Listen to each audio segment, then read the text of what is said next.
Special meditation. சரி, இன்றைக்கி வந்து நம்ம ஒரு சின்ன மெடிடேஷன் பண்ணலாம். அது சக்கரா மெடிடேஷனாக பண்ணிக்கலாம். கைகளை கோர்த்து வச்சுக்கோங்க. கைகளை கோர்த்து வச்சுக்கோங்க. கண்களை மூடிடுங்க. கண்களை மூடிடுங்க. கண் இமைகள் வந்து ரொம்ப மென்மையாக கண்களை தொட்டுட்டு இருக்கட்டும். அப்படி நீங்கள் சுவாசத்தை மட்டும் மெதுவாக இழுத்து விடுங்க.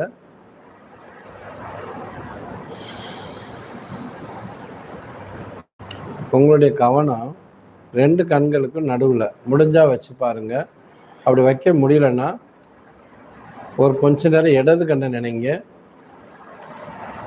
கண் மூடியே இருக்கணும், ஆனால் நீங்கள் உங்களுடைய பார்வை இடது கண் பக்கத்து இருக்கட்டும்.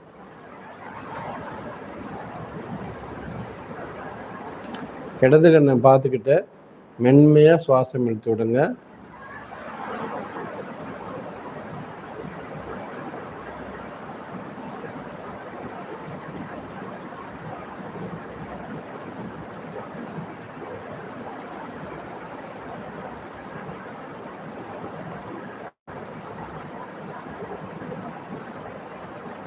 மெதுவாக வலது கண்ணை பாருங்க. கண்கள் இமைகள் திறக்கக்கூடாது. இமைகளை திறக்காம வலது கண்ணை பாருங்க. வலது கண்ணில் இருந்து உடம்போட வலது பகுதியும், உங்களுக்கு தெரிஞ்சதுன்னா மூலாதாரம்னு சொல்லுவோம், முதுகெலும்போட கடைசி பகுதி, ரெண்டையும் முடிஞ்சால் கம்யூனிகேட் பண்ணுங்க. வலது கண்ணையும் மூலாதாரம், அதாவது முதுகெலும்போட கடைசி பகுதி. பாடி கொஞ்சம் ஸ்ட்ரைட்டாக இருக்கட்டும், கழுத்து இலகுவாக இருக்கட்டும், தலை கொஞ்சம் முன்னோக்கி மெதுவாக கொஞ்சம் சாஞ்சிருக்கட்டும். சுவாசம் வலது கண்ணை நினச்சி இழுத்து விடுங்க. வலது கண்ணையும் அந்த மூலாதார பகுதி சேர்த்து நினச்சி மூச்சு இழுத்து விடுங்க.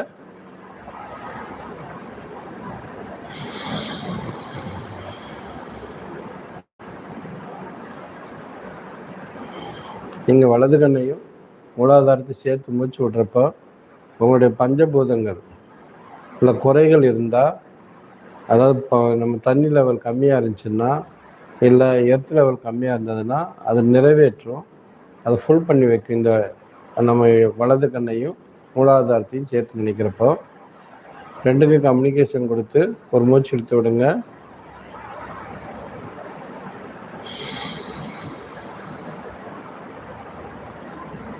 மீண்டும் இடது கண்ணை நினைங்க.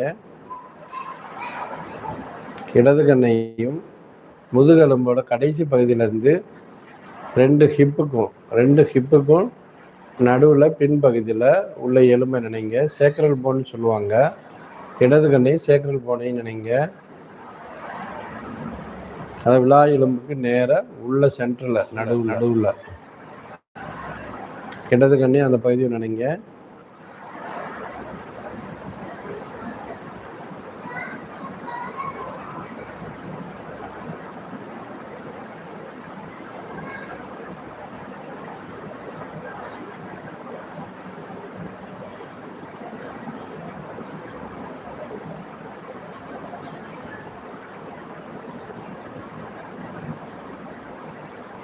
இது அப்போ இடது கண்ணையும் வலது கண்ணையும் ஒன்றா நினைங்க. இடது வலது, வலது இடது, இடது வலது. இப்போ 2க்கு நடுவில் பார்த்தீங்கன்னா அந்த நெத்தி பட்டு நினைங்க. அந்த நெட்டி போட்டில் இருந்து நான் சொன்ன கடைசி எலும்பான மூலாதார எலும்பையும் 2வது சக்கரம் சுவாதிட்டானம் இந்த விழா எலும்புக்கு நேரம் உள்ள எலும்பையும் உங்களோட நேவல் தொப்புள் பகுதியும் ஒன்றா நினைங்க. மனசுக்குள்ள ஆ அப்படிங்கிற ஒரு சவுண்ட் மட்டும் இருக்கட்டும்.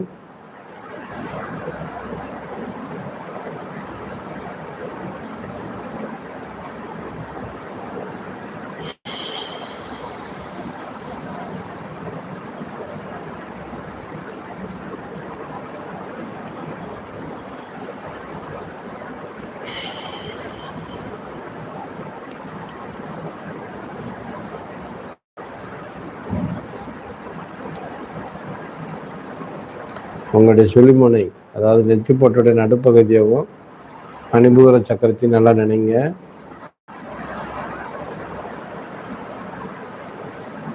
நேவல் பகுதியை நல்லா நினைங்க.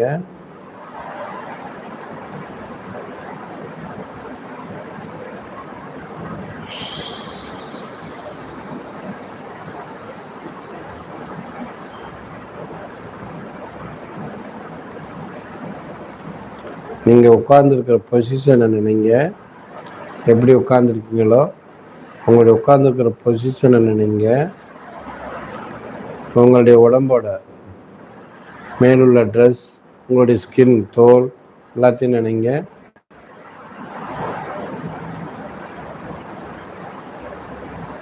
உங்களுடைய உடம்பை அப்படியே நினச்சிக்கிட்ட மெதுவாக உங்களுடைய இதயத்துக்கு பக்கத்தில் உள்ள அந்த நடுக்குழி, நெஞ்சுக்குழியை நினைங்க.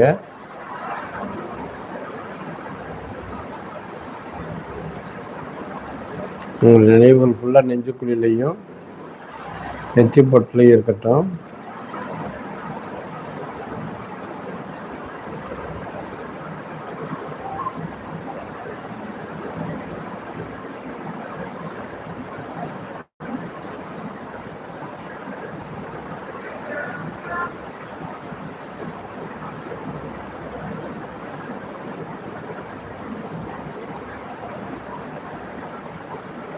கைகளை, உள்ளங்கைகளை நல்லா லைட்டாக பிரிச்சுட்டு 2 உள்ளங்கைகளை நினைங்க. வலது உள்ளங்கை, இடது உள்ளங்கை.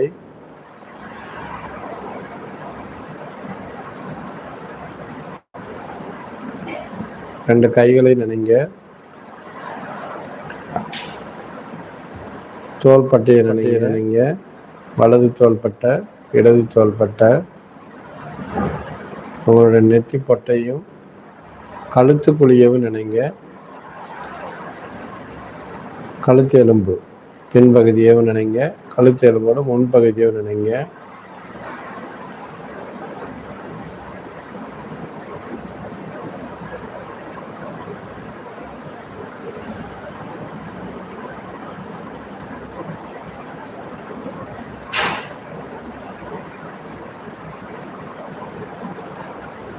உங்களுடைய சுழுமுனையை நினைங்க. அதாவது நெத்தி பொட்டை நினைங்க.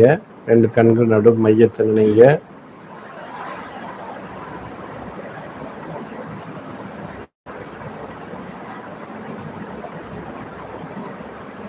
நடு மையத்திலிருந்து உங்களுக்குள்ள ஒரு வெள்ளை ஒளி அலைகள் பாயும். உச்சந்தலையிலிருந்து ரொம்ப வெண்மையாக இருக்கும், பளிச்சுன்னு இருக்கும். நீங்கள் கண்ணெல்லாம் திறக்க வேண்டியதில்லை, ஆனால் வெளிச்சமாக இருக்கும். அப்படியே அந்த நெத்திப்பொட்டுன்னு சொல்லக்கூடிய இடத்துடைய படியை உள்ளிருந்த மேல் நோக்கி பாருங்க. உள்ளிருந்த மேல் நோக்கி பாருங்க. நம்முடைய தலையோட உச்சியை நினைங்க.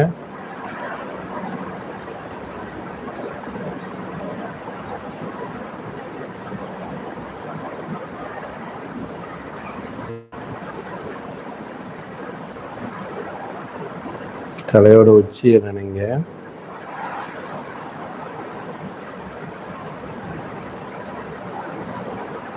அப்படியே தலையோட உச்சியிலிருந்து உங்களுடைய வலது கை வழியாக முதுகெலும்போட கடைசி எலும்பு மூலாதாரத்தை நினைங்க.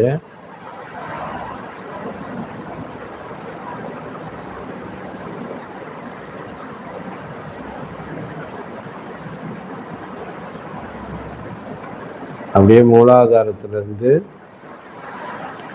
இடது கை பக்கமா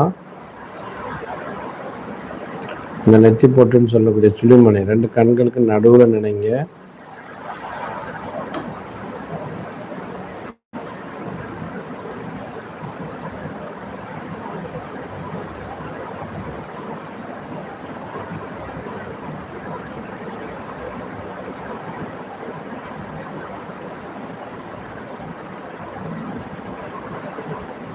அப்படியே சுழுமுனை வழியா சுவாதிட்டானம் 2வது சக்கரம் 2 விலா எலும்பு நடுவில் உள்ள அந்த எலும்பு நினைங்க.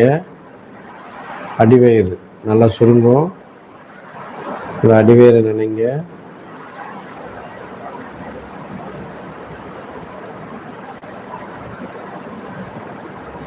அப்படியே அடிவயிறுலேருந்து கழுத்து குழிய நினைங்க.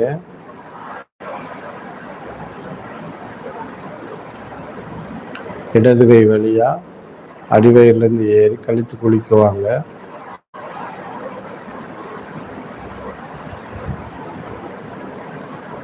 அப்படியே வலது கை வழியா மணிபூர சக்கரம் உங்களுடைய தொப்புள் பகுதிக்கு வாங்க.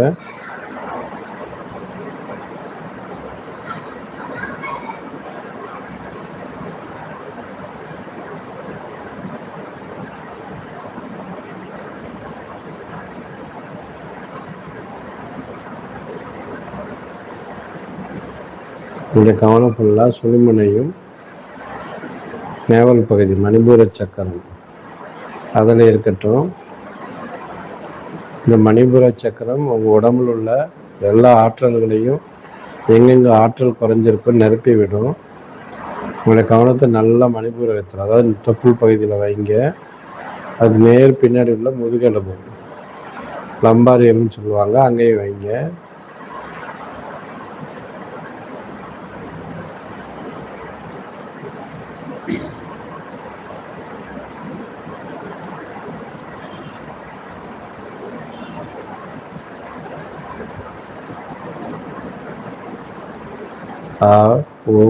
ஓனி ஒன்று சேர்த்து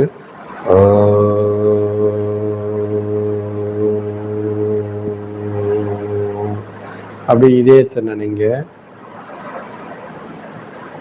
நாவல்ல இருந்து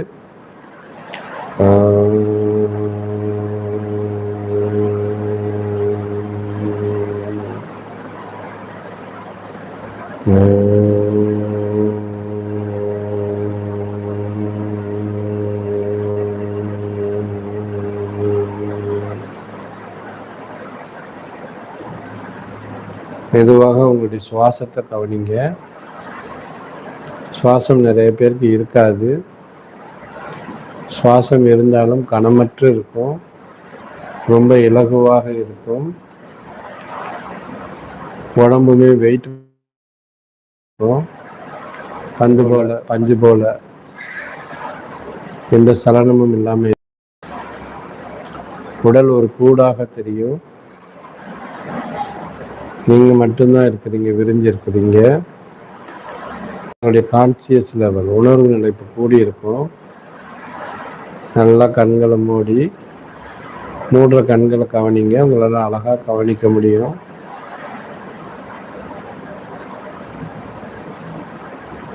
இடது கண்ணையும் வலது கண்ணையும் நினைச்சு நிதானமாக ஒரு சுவாசம் இழுத்து விடுங்க.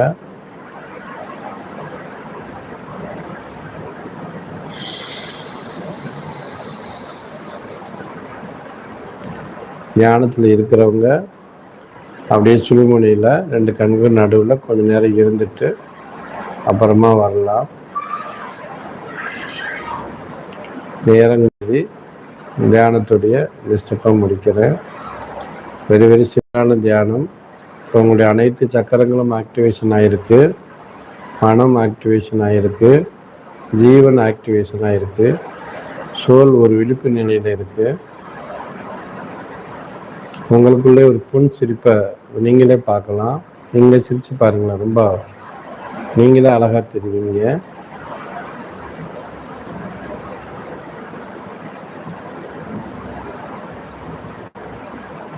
இதே நிலையில் எப்போது நீங்கள் வாழணும்னா இந்த பிரபஞ்சத்தை பிரார்த்தித்து கொண்டு இந்த தியானத்தை இத்துடன் நிறைவு செய்கிறோம். நல்வாழ்த்துக்கள்.